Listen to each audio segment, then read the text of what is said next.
My stepchildren said they answer only to their biological parents, so I changed the locks, canceled every privilege in my name, and told their father pickup was tonight. No one argued. Hello, everyone. Welcome to Reddit Visuals. You know what I used to believe? That love and patience could win over anyone, especially kids, that if you just showed up consistently and treated children with kindness, they'd eventually come around. I learned the hard way that some people, even kids, will take your kindness for weakness and your generosity for granted. My name is Mark. I'm 42, and I've been married to my wife Jessica for 3 years now. This story is about the moment I finally stood up for myself and my family, and why sometimes the most loving thing you can do is set boundaries that actually mean something.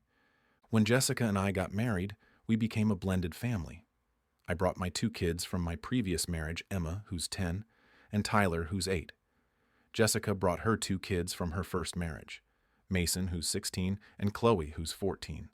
Their biological father, David, lives about 20 minutes away and has them every other weekend. From day one, I tried to be the stepdad I wished I'd had growing up. I included Mason and Chloe in everything: family game nights, vacation planning, and even asking their input on house rules. I paid for their school supplies, sports equipment, and took them to practices just like I did for Emma and Tyler. But here's the thing about respect. You can't force it, and you can't buy it.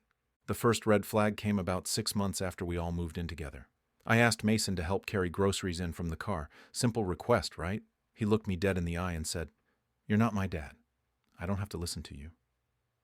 Jessica overheard and told him to help anyway, which he did, but with this attitude that made it clear he was only doing it because his mom said so, not because he respected me as an adult in the house. I let it slide.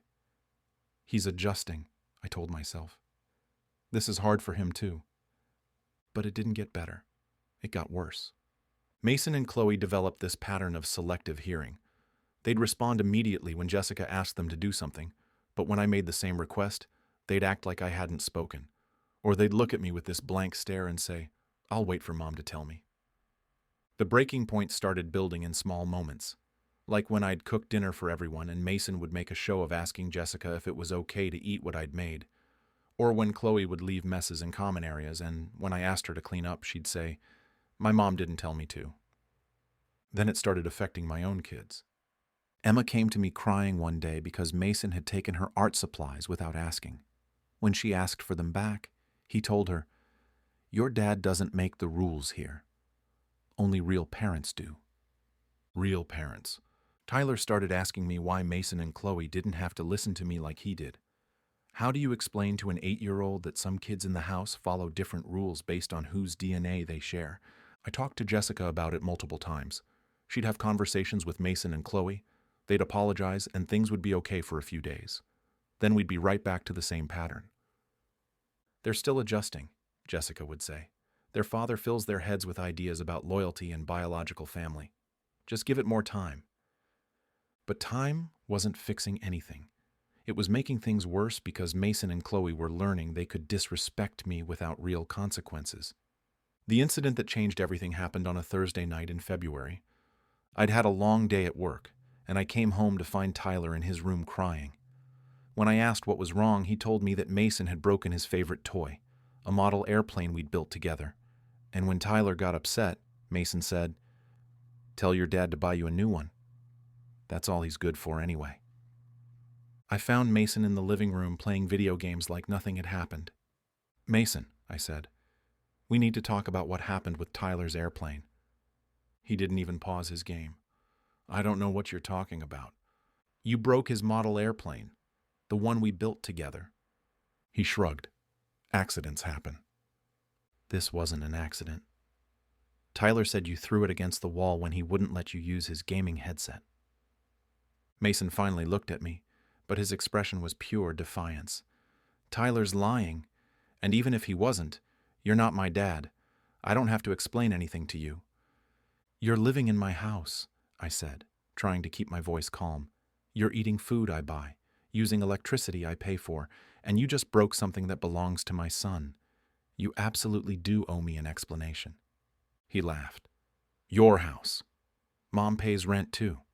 Your son? Tyler's not even related to me. And you? You're just Mom's husband.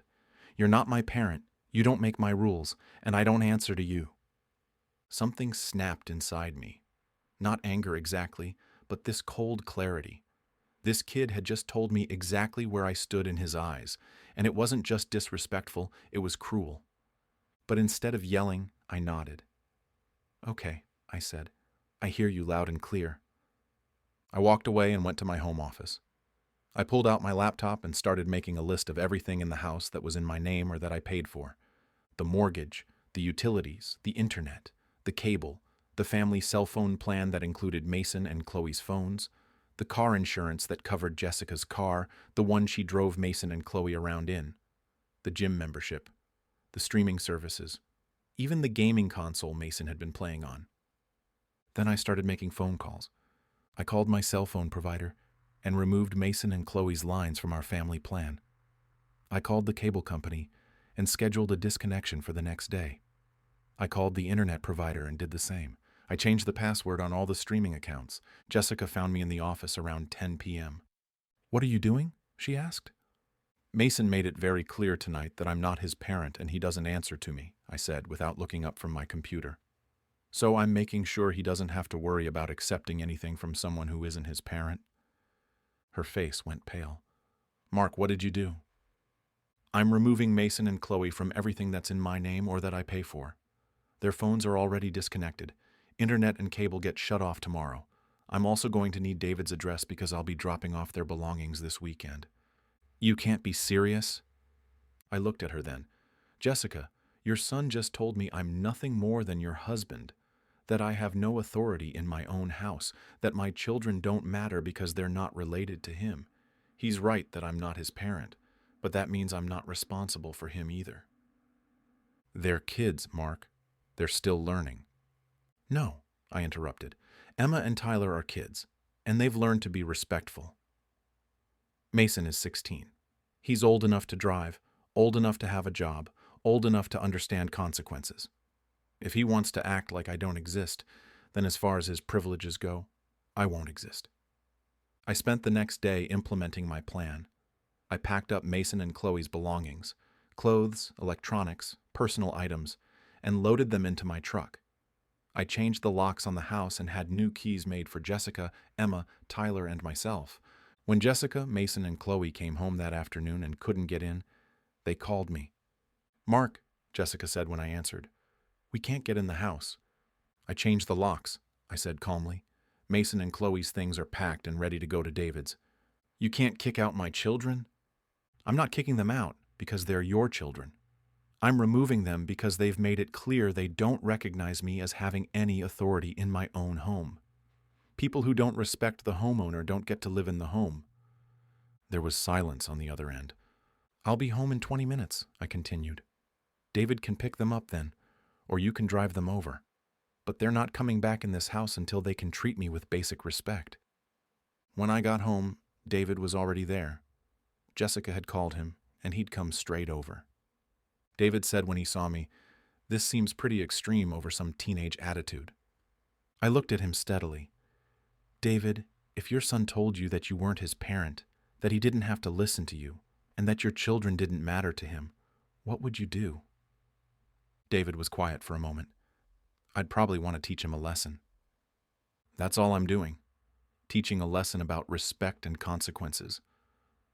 I turned to Mason and Chloe, who were standing next to Jessica's car looking stunned. I want you both to understand something, I said. This isn't about me being mean or petty. This is about respect. You've told me in words and actions that I'm not your parent, and you don't answer to me. Okay, I accept that. But parents provide for their children. If I'm not your parent, then I'm not obligated to provide for you.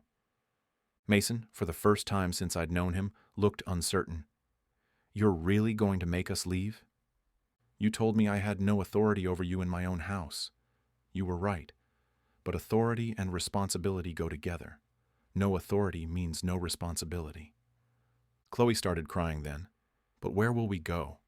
To your dad's, I said gently. He's your parent. I'm just your mom's husband, remember? I helped David load their things into his car. As they were getting ready to leave, Mason looked at me. What if we want to come back? Then you'll need to decide if you can treat me with the same respect you'd show your father. Because that's what I am in this house, a father figure who deserves basic respect."